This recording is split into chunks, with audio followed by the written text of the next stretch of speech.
ایک طرف آل India rank number 1 حاصل کر کے تاریخ رقم کرتی ہوئی ملت کی بیٹیاں، تو دوسری طرف صدیوں پرانی مساجد پر اٹھتے ہوئے سنگین سوالات، ایک طرف پیرانے کلیئر میں گونجتی ہوئی قال اللہ وقال الرسول کی صدائے، تو دوسری طرف دہرادون میں جلتے ہوئے مسلم آشیانے اور خوف سے ہجرت کرتے ہوئے خاندان۔ آخر ہندوستان کا مسلمان اس وقت کس دوراہے پر کھڑا ہے؟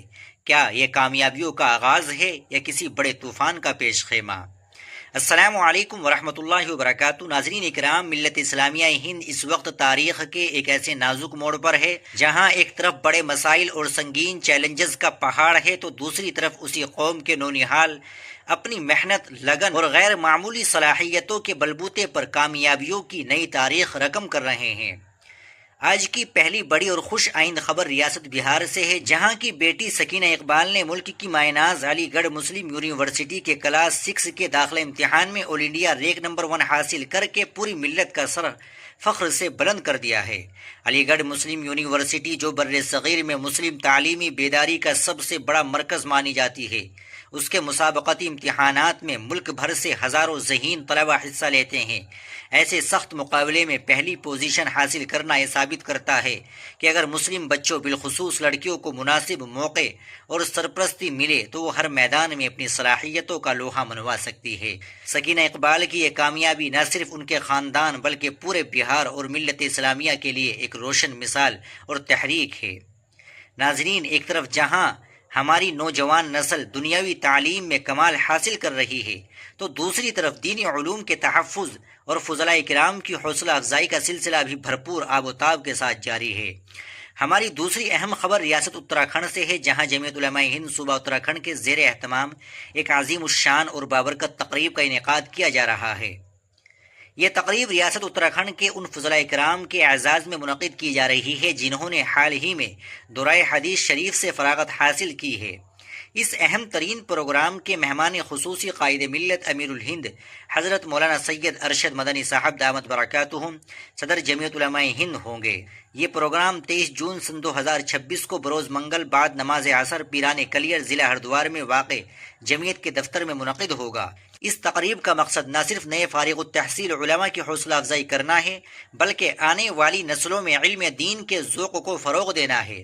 ملت کی بقا کے لیے ایسے علمی اور دینی اجتماعات ریڑھ کی ہڈی کی حیثیت رکھتے ہیں۔ ناظرین، جہاں ہم کامیابیوں پر خوش ہوتے ہیں اور دینی مجالس سجاتے ہیں، وہیں ہمیں اپنے ارد گرد بدلتے ہوئے حالات اور سنگین چیلنجز سے آنکھیں بند نہیں کرنی چاہیے۔ اب رخ کرتے ہیں گجرات کا، جہاں سے ایک انتہائی تشویشناک خبر سامنے آ رہی ہے۔ حالیہ دنوں میں سوشل میڈیا اور مختلف حلقوں میں گجرات کے ضلع بہروج کی ایک 700 سالہ قدیم ترین جامع مسجد کے حوالے سے تشویشناک دعوے سامنے آ رہے ہیں، جہاں یہ پروپیگنڈا یا دعویٰ کیا جا رہا ہے کہ وہاں دیوی دیوتاؤں کی مورتیاں موجود ہیں اور اس تاریخی عبادت گاہ کو نشانہ بنانے کی کوششیں کی جا رہی ہے۔ ناظرین، اتراکھنڈ کا ذکر ابھی ہم نے علمی حوالے سے کیا تھا، لیکن اسی اتراکھنڈ سے ایک ایسی افسوسناک اور دل دہلا دینے والی خبر آئی ہے جس نے پورے ملک کے انصاف پسندوں کو ہلا کر رکھ دیا ہے۔ یہاں نفرت اور تقسیم کی سیاست عروج پر پہنچ چکی ہے۔ نئی دہلی سے جاری ایک اہم بیان میں جمعیت علماء ہند کے صدر مولانا محمود اسعد مدنی نے ضلع دہرادون کے وکاس نگر علاقے کے بیراگی والا گاؤں میں پیش آنے والے ایک قتل کے واقعے اور اس کے بعد پیدا ہونے والی صورتحال پر گہری تشویش کا اظہار کیا ہے۔ مولانا محمود مدنی نے واضح الفاظ میں کہا ہے کہ کسی بھی بے گناہ انسان کا قتل ایک سنگین جرم اور انسانیت کے خلاف عمل ہے جس کی جتنی بھی مذمت کی جائے کم ہے۔ انہوں نے مقتول ونود کشیف کے اہل خانہ سے دلی ہمدردی کا اظہار کرتے ہوئے مطالبہ کیا کہ قاتلوں کو بلا امتیاز قانون کے مطابق سخت ترین سزا ملنی چاہیے۔ لیکن ناظرین، افسوس کی بات یہ ہے کہ اس مجرمانہ واقعے کو بعض شر پسند اور فرقہ پرست عناصر نے پورے علاقے میں زہر گھولنے اور لوگوں کو بانٹنے کے لیے استعمال کیا۔ جمعیت علماء دہرادون کی رپورٹ کے مطابق اس سانحے کے بعد مسلمانوں کو اجتماعی سزا دینے کی کوشش کی گئی۔ مسلمانوں سے وابستہ گھروں، دکانوں اور گاڑیوں کو نظر آتش کیا گیا، گاؤں میں واقع مساجد کو نشانہ بنایا گیا اور خوف و ہراس کی ایسی فضا پیدا کی گئی کئی مسلم خاندان اپنے جان و مال کی خاطر گھروں کو چھوڑ کر ہجرت کرنے پر مجبور ہو گئے۔ سب سے زیادہ افسوسناک پہلو یہ رہا کہ اس پورے معاملے میں وکاس نگر کے مقامی MLA منا سنگھ چوہان کی زہر افشانی نے آگ میں گھی کا کام کیا ہے، جس نے قانون نافذ کرنے والے اداروں کی کارکردگی پر بھی سنگین سوالیہ نشان کھڑے کر دیے ہیں۔ حالات کی سنگینی کو دیکھتے ہوئے جمعیت علماء ہند نے خاموش رہنے کے بجائے فوری اور ٹھوس اقدامات کیے ہیں۔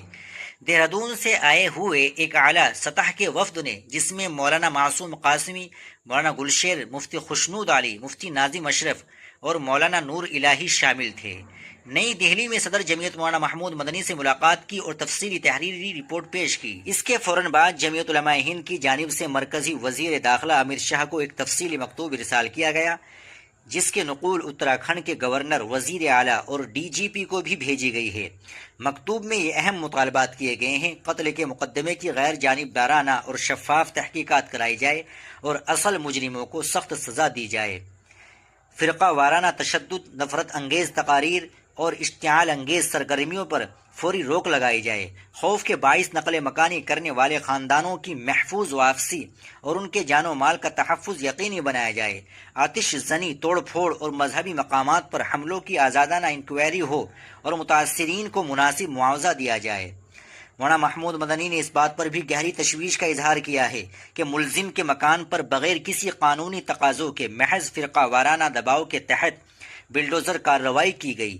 انہوں نے دو ٹوک الفاظ میں کہا کہ ہندوستان ایک آئینی جمہوریت ہے جہاں سزا کا تعین عدالتیں کرتی ہے، نہ کہ مشتعل ہجوم یا عوامی دباؤ۔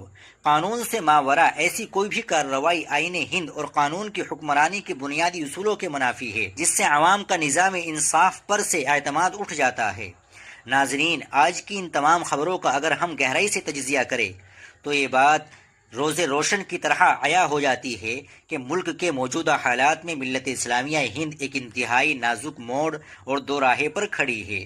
ایک طرف ہمیں بہار کی بیٹی سکینہ اقبال کی طرح تعلیم کے میدان میں اعلیٰ ترین مقام حاصل کرنا ہے، تو دوسری طرف ہمیں حضرت مولانا ارشد مدنی کی سرپرستی میں اپنے دینی و علمی ورثے کو مضبوط کرنا ہے، اور اس کے ساتھ ہی گجرات کے بہروج اور اتراکھنڈ کے دہرادون جیسے حالات میں ہمیں مولانا محمود مدنی کی طرح آئین، قانون اور حکمت عملی کا دامن تھام کر ناانصافی کے خلاف آواز بلند کرنا ہوگی۔